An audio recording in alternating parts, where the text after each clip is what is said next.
final speaker today is Keith Schmidt.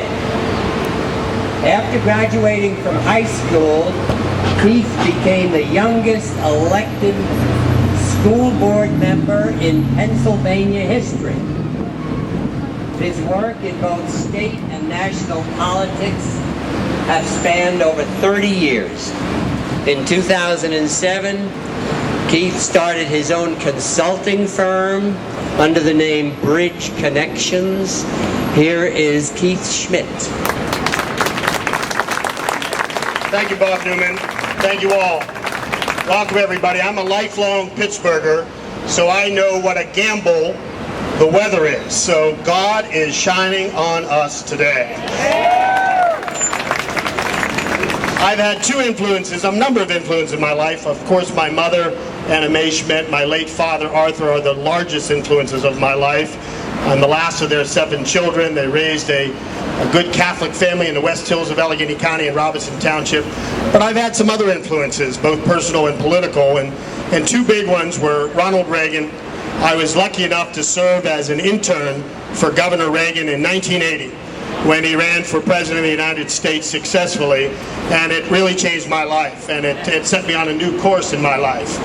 And for the last 22 years, I've had the esteemed honor to be associated with former Senator of Pennsylvania, Rick Santorum. I was able to serve all 16 years with him in Congress, the last 12 as his chief of staff in Pennsylvania, and most recently I went on the Odyssey with him. My firm was retained to consult his race for president. So many of the words I will give you today are the influences of my parents, of Ronald Reagan, and of good people that are still fighting, like Senator Rick Santorum. I would be remiss not to start any speech on religious freedom without just simply reading the First Amendment of the Constitution of the United States.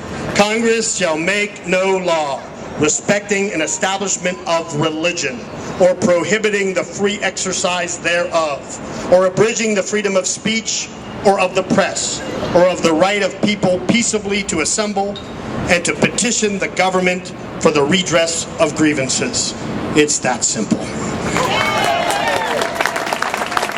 We should never forget, folks, we should never forget that freedom of religion is the very basic principle upon which this great nation was founded. Some of my favorite religious quotes, religious freedom quotes, the late Oriani Falucci, an Italian journalist and author, once said, "I am known for a life spent in the struggle for freedom, and freedom includes the freedom of religion." The late Supreme Court Justice and United States Attorney General Frank Murphy once said, "Freedom of speech, freedom of the press, and freedom of religion all have a double aspect. It means the freedom of thought and the freedom of action." And lastly, Waldo Emerson said, God enters a private door into every individual. Ladies and gentlemen, a church must be free to define the mission it believes it has received from God. Likewise, individual Christians and other believers must be free to practice their faith in whatever manner they believe necessary, commensurate with their not violating the same freedom of others. In addition, we must affirm the understanding of religious freedom embodied in the Universal Declaration of Human Rights back in 1948 and other international covenants since. It states it so very clearly. But make no mistake, the religious freedom fight of our time is Obamacare. My dear friend Rick Santorum has spoken passionately, Rick did, about repealing this law throughout his bid for the White House. And I'm going to read a couple paragraphs from an op-ed he wrote back in March 23rd of this year, which I think is particularly appropriate. Quoting the senator, "Just when you thought Obamacare could get no worse, we learned this week that the fundamentally flawed and overreaching law, which will include a $1 abortion insurance payment surcharge." That's right. Obamacare now demands that Americans will directly pay for ending the life of an unborn child.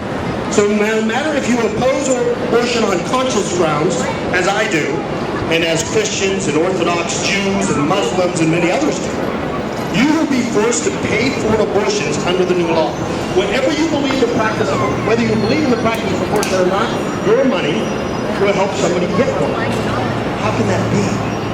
Because not only does it force faith-based hospitals and other social service providers and religious organizations to provide employees with health insurance that covers free birth control and sterilization procedures, including the morning after pill, it forces them also to pay for abortions. I firmly believe what is at issue here is a sacred principle of American life and one of the unalienable rights given by our Creator and captured in the Declaration of Independence and written in stone by our founders in the First Amendment, and that is religious freedom.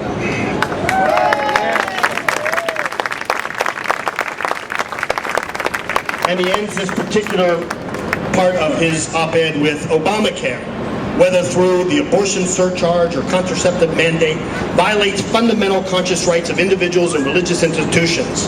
It represents a war on religion, one being waged by secular liberal elites who are willing to sacrifice basic liberties protected in the Constitution on the altar of the sexual revolution. We need to stop this.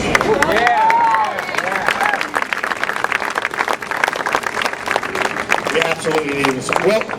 Well written by a man who is so very, very passionate by this issue of religious freedom.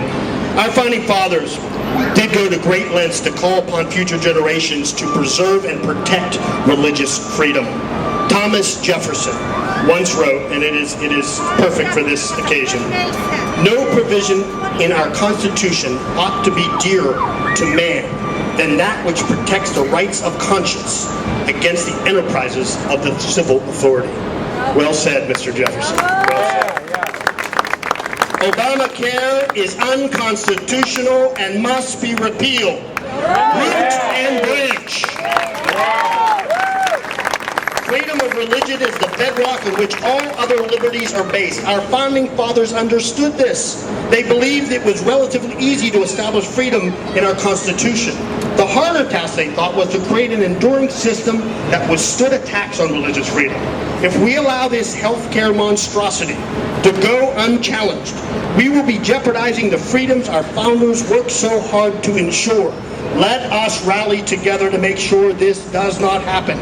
Let us stand with our founding fathers and let us stand for freedom.